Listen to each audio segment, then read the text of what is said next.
En esta, que será la última entrega de este fatídico año 2020, quiero hablarles sobre una egregia figura, sobre un prohombre de lo más grande y de lo más trascendental de este ejemplarizante país, como lo es los Estados Unidos de Norteamérica. Son muchos los hombres extraordinarios nacidos sobre el suelo y bajo el cielo de esta tierra, que han contribuido al engrandecimiento de la historia norteamericana. Pero entre todos ellos hay uno que destaca por su extraordinaria nobleza, por su bondad sin límite y por su excesiva rectitud. Es tal vez el personaje histórico del que, por mayor número de razones, el gentilicio estadounidense puede sentirse enorgullecido. Me refiero naturalmente a Abraham Lincoln.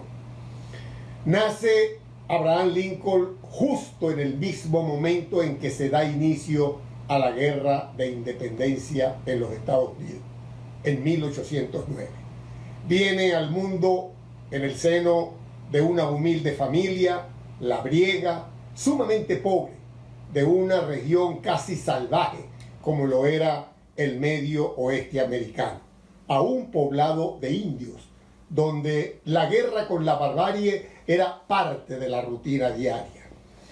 Su familia se traslada a una pequeña ciudad llamada Nueva Salem, y allí trabaja como leñador y como mandadero.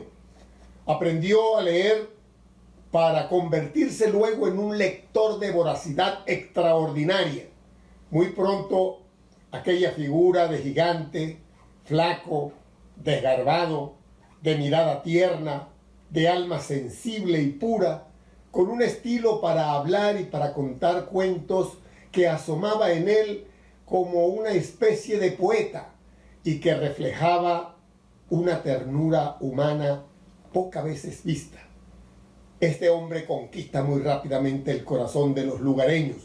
Luego se van a vivir a otra ciudad un poco más grande, con mayor población, llamada Springfield, donde ocurre exactamente lo mismo. Estudia Derecho y se hace abogado para litigar en defensa de los humildes. Para aquel momento, los Estados Unidos estaban divididos. Eran prácticamente dos países separados por el río Topomac. Al norte, uno que había sido colonizado por pequeños granjeros de Inglaterra que habían fundado una economía comercial, y al sur otro, donde hubo una colonización distinta de ricos hacendados, productores de algodón, pero que se fundamentaba en el trabajo de los esclavos. El joven abogado presenció cómo aquellos esclavos negros eran maltratados cruelmente, lo que provocó en él una dolorosa impresión. Lo desconcertaba aquella clara contradicción que existía entre lo que él ya conocía como la Declaración de Independencia de los Estados Unidos, que sostenía que todos los hombres han nacido libres e iguales, con aquel otro cuadro primitivo de salvaje castigo a los pobres negros. Es este, digamos, el punto de partida de la lucha social en Abraham Lincoln para incursionar en la política. Milita primero en un partido de tipo liberal, donde muy rápidamente escala posiciones en razón de su carisma y en virtud de su estilo como orador directo y claro. Conmovía realmente cuando se le escuchaba hablar.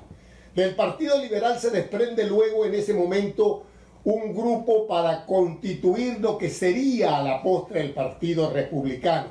Abraham Lincoln aparece como una de las principales figuras de esa nueva organización política.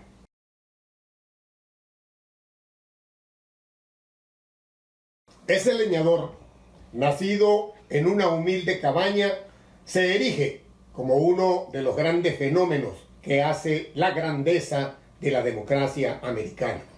Se convierte en candidato presidencial, hace una fulgurante campaña y es elegido presidente de los Estados Unidos.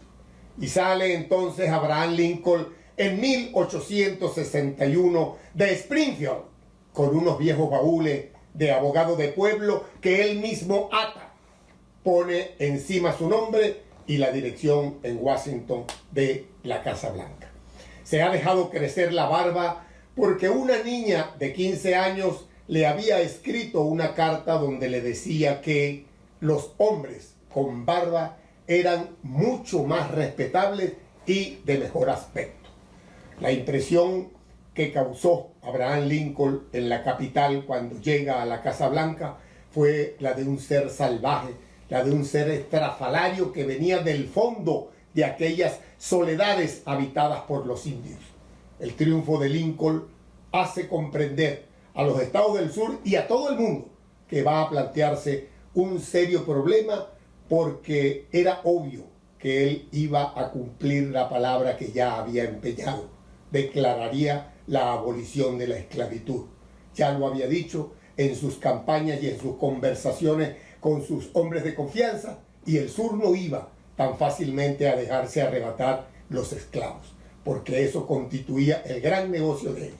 Era entonces un hecho la guerra civil. Todo se inició con un ataque del sur a un fuerte militar del gobierno el 14 de abril de 1861.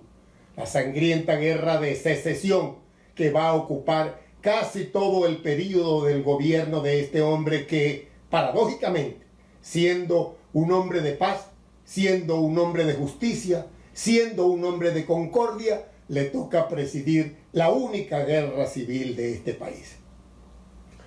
El nuevo presidente de la nación americana, dividida por la guerra y con la seria amenaza de la disolución del país, se plantea entonces como un deber fundamental, como un deber sagrado, salvar la Unión Americana. Y así como autodidactamente se entregó a los estudios de leyes para hacerse abogado, se pone ahora a estudiar estrategia militar en cuantos libros consigue, en cuanta conversación tiene ocasión de llevar a cabo, y llega a convertirse en una autoridad en esa materia. Discute con sus generales, vive en los frentes de combate, acampa en las tiendas. La guerra había comenzado desfavorablemente para el norte, pero el presidente tuvo la fortuna de contar con el talento de un gran jefe militar, el general Grant, aquel de quien se decía que era un incorregible tomador de whisky. A Lincoln permanentemente le llegaban quejas respecto del vicio por el whisky de este general, hasta que un día dijo a los intrigantes: averigüenme cuál es la marca de whisky que toma el general Grant, para así mandarle a mis otros generales ese mismo whisky, para ver si pueden entonces ganar las batallas.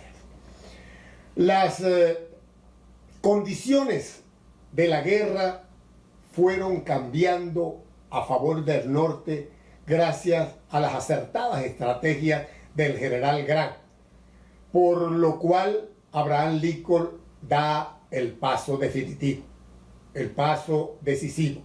Proclama la libertad de los esclavos. Lincoln gana la guerra y visita el sur, donde los negros lo rodean masivamente, entonando cantos religiosos y tarareando emocionados: ha llegado el Mesías que nos ha salvado.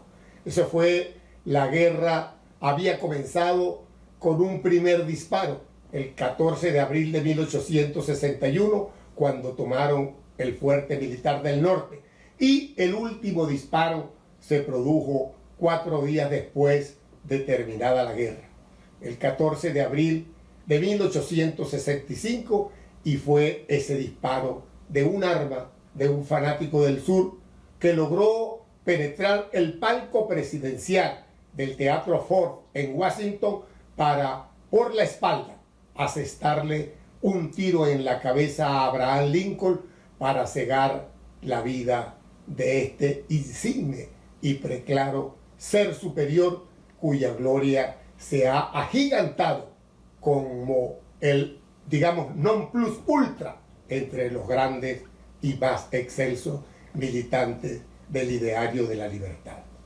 Muchas gracias.